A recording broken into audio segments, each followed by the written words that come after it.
ఇప్పుడు మనం చెప్పుకోబోతున్న quality high risk taking capability అంటే ఎక్కువ రిస్క్ తీసుకునే సామర్థ్యం. ఇప్పుడు చెప్పబోయే స్టోరీ హరిమోహన్ బంగూర్జీ గురించి. అతనికి ఒక సిమెంట్ కంపెనీ ఉండేది. అది 2002 సంవత్సరంలో చాలా నష్టాలు చూడవలసి వచ్చింది. ఫైనాన్షియల్ ప్రాబ్లమ్స్ వల్ల కంపెనీ దివాలా తీసే పరిస్థితికి వచ్చింది. పైగా కంపెనీ కోసం తీసుకున్న అప్పు వల్ల 19% ఇంట్రెస్ట్ పే చేయాల్సి వచ్చేది. కోట్ల రూపాయలు వడ్డీకే సరిపోయేవి. ఒక ఫ్రెంచ్ సిమెంట్ కంపెనీతో 50-50 పార్ట్నర్షిప్ డీల్ కుదుర్చుకోవడానికి సిద్ధమయ్యారు. ఈ డీల్తో మోహన్జీ కంపెనీ నష్టాల నుండి బయటపడచ్చు కూడా. మరోవైపు ఫ్రెంచ్ కంపెనీ వాళ్ళు ఈ డీల్తో ఇండియన్ మార్కెట్ మీద మంచి పట్టు సాధించాలని చూస్తున్నారు. నెక్స్ట్ డే మార్నింగ్ 9కి రెండు పార్టీలు అగ్రిమెంట్ పేపర్ మీద సైన్ పెట్టాలి. కానీ మోహన్జీకి తెలుసు ఎక్కడా 50-50 పార్ట్నర్షిప్లో అంతగా బెనిఫిట్ ఉండదని. అందుకే శ్రీ సిమెంట్ ఫౌండర్ అయిన తన తండ్రి వేణుగోపాల్ బంగూర్జీతో, నాన్న, నాకు ఒక లాస్ట్ ఛాన్స్ ఇవ్వండి, మళ్ళీ కంపెనీని ఒక మంచి స్థాయికి తీసుకురావడానికి కృషి చేస్తాను అని చెప్పి ఆ డీల్ని క్యాన్సిల్ చేసుకున్నారు. జనరల్గా కంపెనీ రిస్క్లో ఉన్నప్పుడు ఎవరైనా ఆ రిస్క్ నుంచి బయటపడాలి, ఇలాంటి పార్ట్నర్షిప్ అవకాశాన్ని వినియోగించుకోవాలి అని అనుకుంటారు. కానీ అతను దీనికి విరుద్ధంగా వెళ్ళారు. అలాగే తాను మొదటిగా ఆలోచించింది ఏంటంటే కంపెనీ కాస్ట్ని తగ్గించి ఎఫిషియన్సీ అంటే ఎక్కువ పని జరగడం ఎలా అనే దాని మీద దృష్టి పెట్టారు. అదే సమయంలో రిలయన్స్ ఇండస్ట్రీస్ లిమిటెడ్ పెట్రోల్ని శుద్ధి చేశాక దాని నుంచి చాలా కోక్ మిగిలిపోయేది. మోహన్జీ సిమెంట్ చేసే విషయంలో ఈ కోక్ని యూజ్ చేస్తే మంచి రిజల్ట్ వస్తుంది అని భావించారు.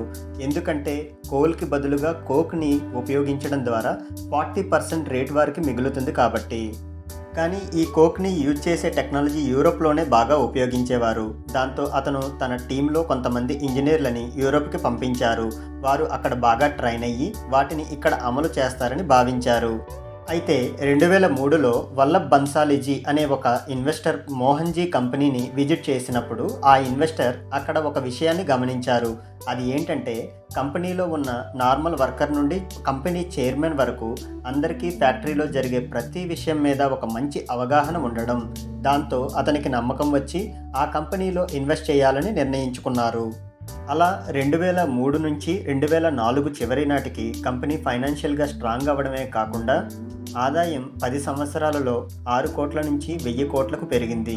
ఇంతకు ముందు పార్ట్నర్షిప్ గురించి మాట్లాడినప్పుడు ఏదైతే ఫ్రెంచ్ సిమెంట్ కంపెనీ గురించి చెప్పుకున్నామో, తర్వాత ఆ ఫ్రెంచ్ సిమెంట్ కంపెనీ ఆంధ్రాలోని ఇంకో కంపెనీతో కలిసి 25 టన్నుల సిమెంట్ని ఉత్పత్తి చేస్తే శ్రీ సిమెంట్స్ ఒక్కటే 1,35,00,000 టన్నుల సిమెంట్ని ఉత్పత్తి చేస్తుంది.